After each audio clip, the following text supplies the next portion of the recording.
It's the Kick and Snare Podcast. Let's count it off.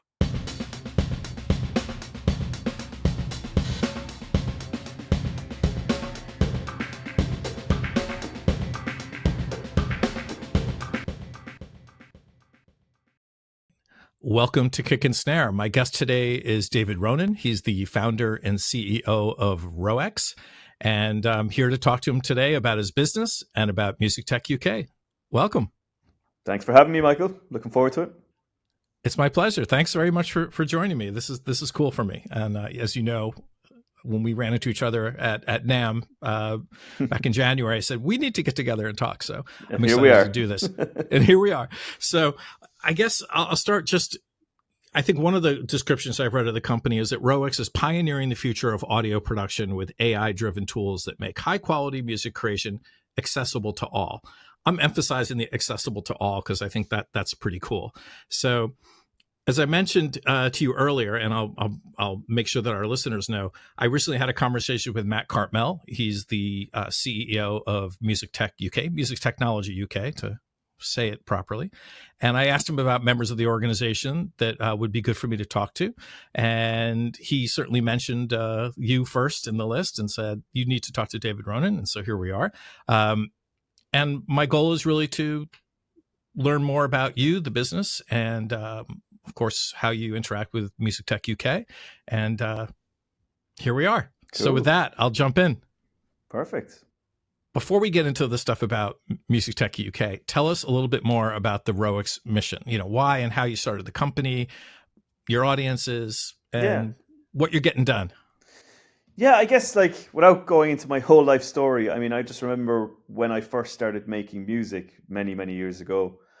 And I remember when someone gave me a cracked copy of Fruity Loops. I think a lot of people started that way. But I do remember when I opened it, there was no immediate, I'm just going to start creating music. It was just, I remember it being very overwhelming. It was what is this MIDI thing? I don't understand what EQ is. There was all these, it just led to more and more questions. And but I come from a very technical background myself, mathematics is my background kind of studying. So I immediately kind of gravitated toward this stuff anyway. And I guess after a while, I probably realized that I was probably better at the more technical side of music production than the actual making the music itself. I do enjoy making music, but I'm nowhere near as talented as some of the other people I know. And I guess I had friends who were very, very talented, super guitarists, bass players, violinists, whatever. But they had trouble recording and they had trouble kind of getting their stuff out there. So I was able to facilitate them doing that. So then, that kind of drew me towards studying music technology. I think it was during my master's that when I was learning how to mix and master, I was hold on, there's parts of this which aren't necessarily very creative, that could be automated. And that's kind of led me on to where I am today, which is building intelligent audio production tools and making, life easier essentially for people who could be very, very talented. But when it comes to actually getting their tracks out there, they're either A, they can't afford it, or B, they just don't have the skills to do it. And that's what we build tools for, effectively, to give people who don't have the skills the confidence they need to release their music, or music and other things as well. Right. At one time, people who were in the sort of aspirational stage of their music careers didn't really have access to studios at all. And it wasn't until, let's say, the 80s that home studios started to proliferate. And since then, people have had to increasingly, as more people are jumping in, as the tools become democratized and certainly more accessible and more affordable, more people are acting as their own engineers, producers, and mixers, and actually writing and recording as a single process, and creating all, not necessarily always in the box, as they say. For those who don't know, that means in a DAW. But it seems like it's a more sort of, in many cases, solo experience. Let me put it that way. Yeah. So you're providing a good service to the musicians out there, and so. Tell me more about that audience. How are they reacting? How are things working? What sort of feedback are you getting on the product? Yeah, I guess it's taken a good few iterations to get where we are, obviously, and that's just product development. And what we found, what's really resonated well with our users is giving them some control. and not completely taking over the process. So like when we initially started, it was like you submitted your recordings, you provided some very basic mix settings, and you get a mixed or mastered track back in minutes, days, very low cost. But we found that obviously people like to be part of the music creation process. That's why we make music, and that's why it's fun. Sure. So we started giving people more control over, so they were able to kind of change the levels at this point. But we didn't let them touch the EQ or compression. We're going to do that at some point. But then we were like, okay, these people that are making music, they're in a very comfortable surrounding, which is the DAW, which is their Ableton Lives, their Bitwigs or whatever. So we've gone full circle. We've gone back into the DAW now. So you can actually download your mix as a DAW project file for Ableton, Bitwig, whatever. And at that point, like, you're back in the DAW in this comfortable surrounding. You have a bass and a really good mix. And like, depending on what level you're at, you can tweak it further, or you can just accept it and just put on your creative stuff. So that way you can either come onto our platform and just take the mix as is, or if you're a bit more technical, you can take it back and then, do it yourself.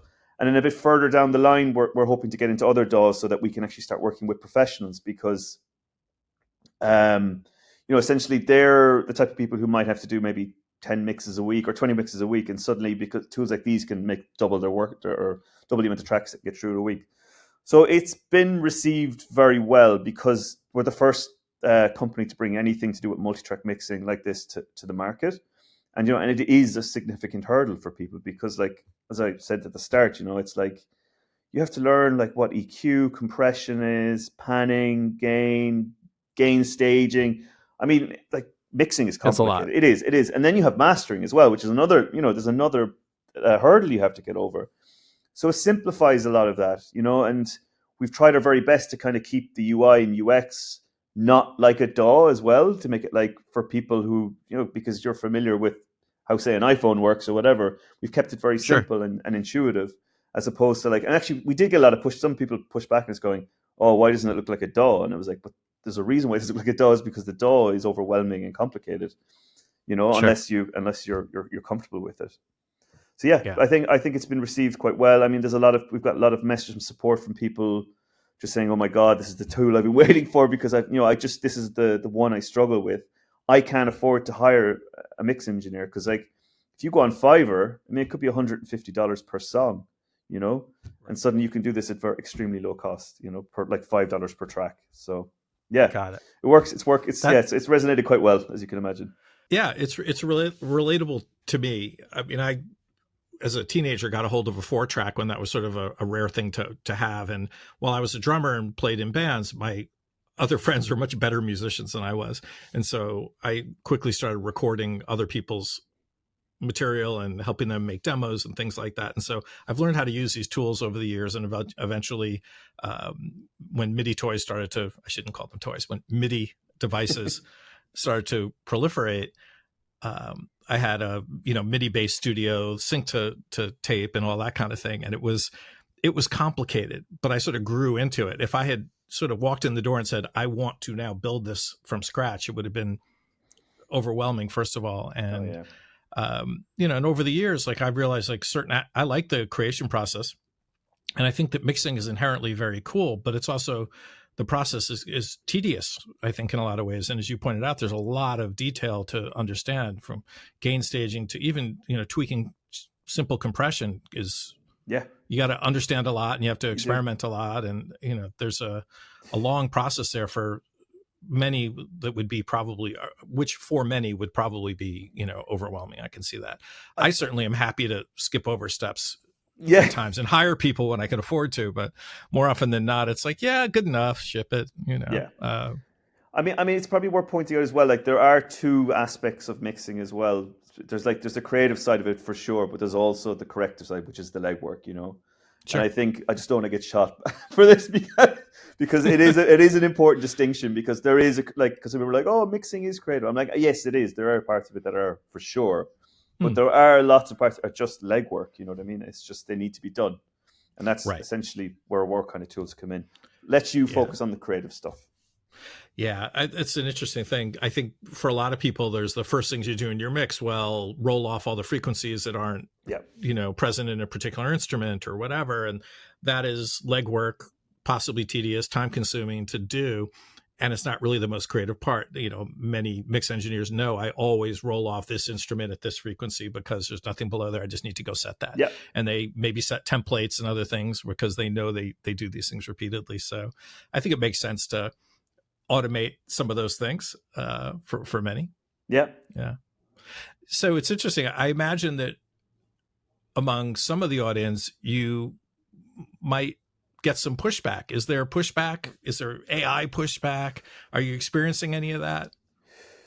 I mean, to be fair, I think a lot of the pushback we get, and it's completely understandable, and this is just because of the time we're in, they're like, oh, I don't want to upload my content to a cloud service that's that's an AI cloud service because you're going to train on my music. Even though our terms and conditions clearly say that. But it's still, I completely understand, especially if you're dealing with something that's like unreleased.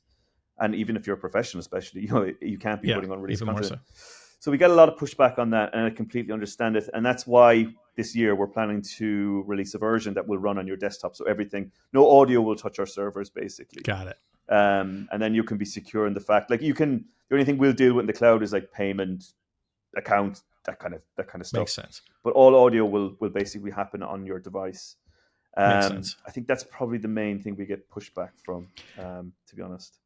Got it. Well, that's understandable, and I think having a local version that doesn't need to go out to the cloud is the way to go. So it sounds like the right approach.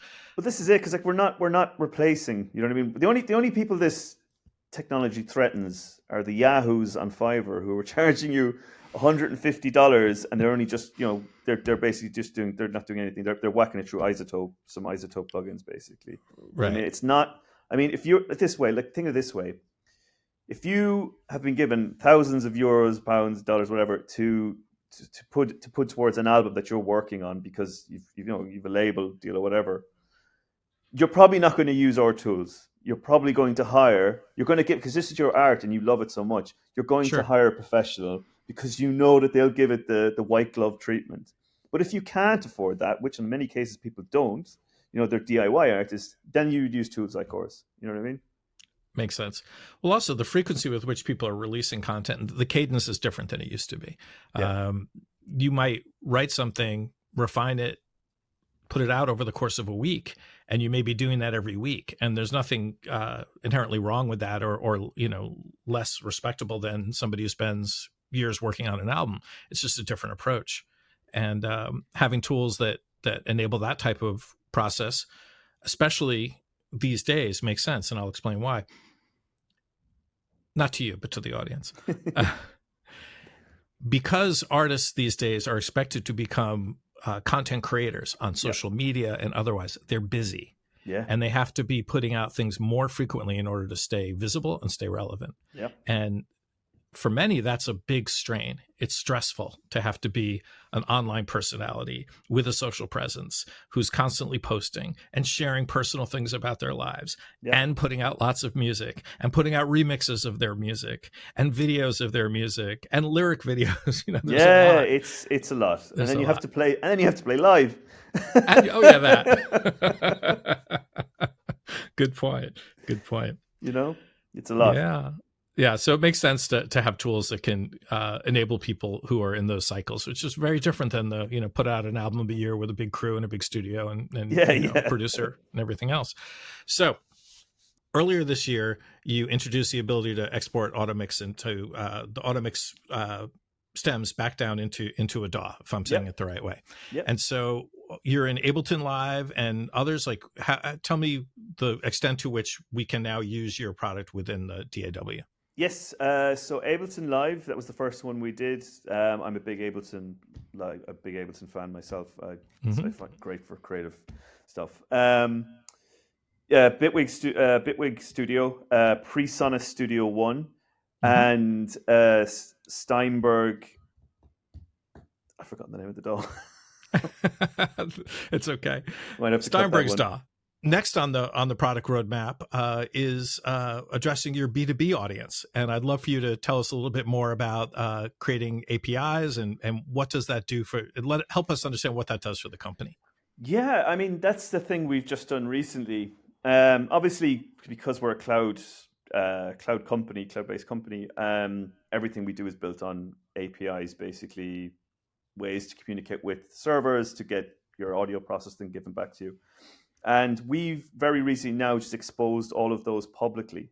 So anyone can come along to our self-service API portal. So self-service meaning you just sign up, we give you your API key, we give you all the documentation, we give you all the examples you need, and then we actually give you some credits to get going as well. And then after that, it's like it's up to you. It's pay as you go. You like if you want to keep using it, use it. If you don't worry about it. And then we have like an auto top up thing as well, so that like if you want to actually use it, and it doesn't interrupt your service, we have that as well. And we've also turned these APIs into Python pip packages. So like if you're an audio developer, you work in Python. That's just I'd say 95% of people do. Obviously C++ as well, but like it's the main one. So now like we've built that for the community, so anyone can come along, use our APIs within their Python software. It's super easy. So yeah, we've just launched it, so it's very early days, but like we're already getting loads and loads of attention about it. So because you can now get 32 channel multi-track mixing, mastering, stem separation, audio mix master analysis, mix master enhancement / restoration. We do vocal cleanup, instrument cleanup. I mean, basically, it's like a Swiss Army knife of audio processing, and we're like just so excited. I just can't wait to see what people do with it that I haven't even thought of. You know what I mean? Because obviously we've got our vision for in the B2C apps, but on a B2B, because it's like Lego. You know what I mean? You never know what's going to happen. Sure. Yeah, it's exciting to imagine that people will come back with applications you hadn't thought of, and who may have markets that they can access that you might not do directly, and it's a very cool thing. So just on the business model, somebody signs up, they get a certain number of credits to get started, and then you have some ability to give them more credits. Is it time based? Is it mix based? Like how do you count it? Good question. Yes, we've like different prices for the different whatever you're doing. Like I think the most expensive thing is like the stem separation audio thingy, and then the cheapest thing is like we do mix analysis for like 10 cents basically. And then if you buy credits in bulk, you get a discount. So it can be as low as like 8 cents basically for a mix analysis. So yeah, and like these are our initial pricing. We're still figuring it out. So, but it's it's enough to get you going. And then obviously the idea is that like if this does go well for another business, basically we can sit down and work out a better price with them. It's just kind of to get someone in the door, basically, to get using our tech. Understood. Makes sense. Well, thanks for sharing that. So that's cool stuff. I'd like to shift gears again and talk a little bit about your involvement in Music Technology UK, or as I like to say, Music Tech UK. Mm-hmm. And I've been reassured that it's okay to say that. So tell me about it. You've been involved for a bit. Tell me about the benefits you see from your membership, how you're using it, things like that. Yeah, we've been there from the start, really. Like, I mean, it was just such a much, like having worked in having worked in the music technology industry in the UK for a number of years, it was very welcome because there's a lot of stuff happening here. You know what I mean? I mean, previous to this, I was at a music tech company called AI Music, and one of the largest music technology research groups in the world is in London, in Queen Mary University, London, which is where I did my PhD. So yes, this is good. It was really good when it happened, just to have everyone under the same roof. Like, I mean, some of the benefits are we have workspaces we can go to. Any bit of news that you have, they will promote you. You can have book time with any of the advisors, like so on their advisory board, like some really, really experienced people that I've worked with in the past who are exceptional. You know what I mean? They're you're in good hands talking to these people. We're going on they're doing a trade mission for us basically. So they're going to bring us and a number of other music tech companies out to Los Angeles to go to different studios, not even just in music, in film and TV post-production. So yeah, they've been super, super helpful. I mean, I think we actually did a really nice pitching, not even a pitching event. It was just just come in, demo your tech. And like, I just got to, and obviously you got all the music tech enthusiasts in London who came to see it and got like such good feedback, really good questions. And yeah, I mean, I love it. Yeah, I'm just happy something like this exists, because you just get to meet. Obviously the networking events as well are amazing because you get to meet these people that you wouldn't normally meet, because obviously since the pandemic, a lot of people work from home now, and Sure. you don't do the working in office or in co-working space as much, I would say. So these things are good to bring people together. Got it. Yeah, that sounds like a good round of things that you could take advantage of. And the community thing is important, particularly in a, not just, I mean, it would be true in any industry and certainly in tech, but when you're working in a field that is based inherently on collaboration, it's important to hear from others and to have the networking opportunities and a place to go and interact in a healthy way. One thing that Matt and I talked about was, sorry, go ahead. You first. I was just going to say the other thing is, like, as a startup, they do really good pricing as well. So like it's not an arm and a leg to join, and then you do get discounts on loads of other things. So for different conferences, I think that just as a startup, that's super important at the start. So I think it's worth calling out. Makes sense. You made the point that that not just Queen Mary University, but the UK in general is a hotspot for music tech. And I'm not sure, and this was an interesting conversation I had with Matt, not sure that the perception of the UK as a hotspot for music technology exists outside of the UK. Again, speaking to the perception only. What's been your experience? Are people surprised to learn how much cool stuff is coming out of the UK? I mean, like I used to be in academia, but like I would say London would be quite well known outside, like within the academic space. Maybe not so much in the actual kind of tech company product space, obviously, because the US it's easier to get access to capital in the US, which I think helps a lot. But like a lot of the R&D that goes into like even Spotify, Apple, all these big companies, a lot of it has come from the UK, from universities within the UK. That's that much I can say for certain. Like definitely, I know a lot of people who've gone through Queen Mary who work at Spotify, with lots of famous companies throughout the years. So there is a lot of stuff does come from the UK. I would say it's just maybe not as visible with the well funded and companies that can spend it on marketing, I guess. Right. Doesn't mean it doesn't exist. No, that's helpful.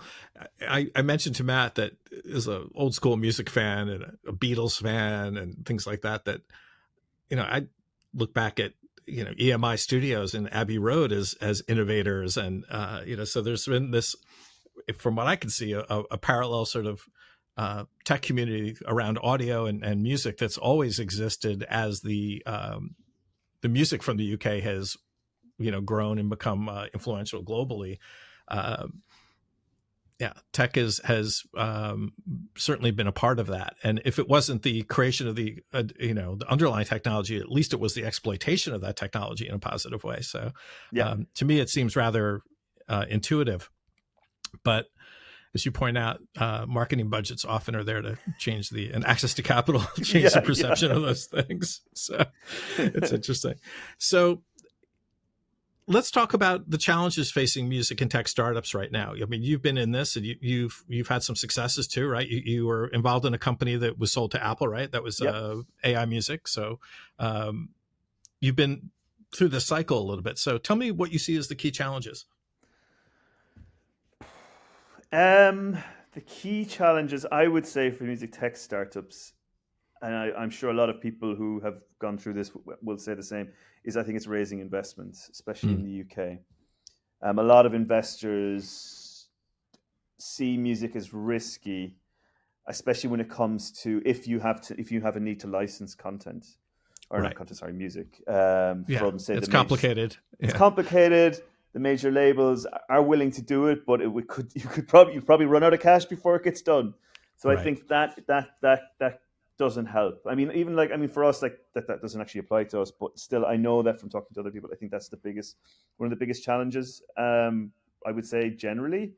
I mean, there's obviously other challenges from across the pond, political challenges that are affecting everyone. But I mean, that's just everyone. So I mean, but like. Including many of us who live here. Yeah, exactly. I'm in New York, just so everybody knows. But I would say that. And then, I mean, the other thing is like, I mean, obviously with it's the huge thing going on. Everyone knows about copyright as well. It's like, you want to be on the right side of, like, you want to do this ethically, or other people who don't want to do it ethically, and like they have this unfair advantage of like, okay, well, I'm just going to train on all the good stuff, and screw you guys. Sure. And I think that's challenging, because like, you don't, like, if like, we all love music, we come from music, you don't want to be on the bad side of music, you know what I mean? And you want to No. be a good citizen of the music tech community. It's trying to strike that balance as well, I think, especially you could have investors as well who, do want to flaunt that, and they're trying to push you into training on copyright. That's something you need to be careful of as well, Sure. So finding the right investors to work with is important. But yeah, I think that's it. Yeah, they're the main challenges, I would say. Right. My next question was going to be to understand what the industry could do to improve the environment for music tech startups, but I think you've sort of answered that, at least partially, in terms of, if I'm at a label and I'm taking forever with an agreement to decide how and when, how to license my content to you, if you're trying to do it the right way through the front door, honorably, ethically, and otherwise, if that takes too long, that puts tremendous pressure on you and investors, and can really hurt. I don't mean you personally, but Yeah. anyone working in that, because you're not licensing content in this case. Are there other things that could be done, could change to improve the environment for companies like yours or others who are members of Music Tech UK? Um, yeah, I mean, I think that's it. I think it's hard to compete with the US, I guess, from access to capital. I mean, I've said that already. I guess it's a bit Yeah. trickier in the UK, but I mean, that's not really something that like the music tech industry could do as a whole. I think everything else is pretty good if you're doing stuff here in the UK. I mean, educational tools are out there. It's very easy to get to learn how to get into this. You know what I mean? And there are plenty of, like, especially since the pandemic, people actually just going and building stuff. Especially now we're in the age of vibe coding and all that good stuff.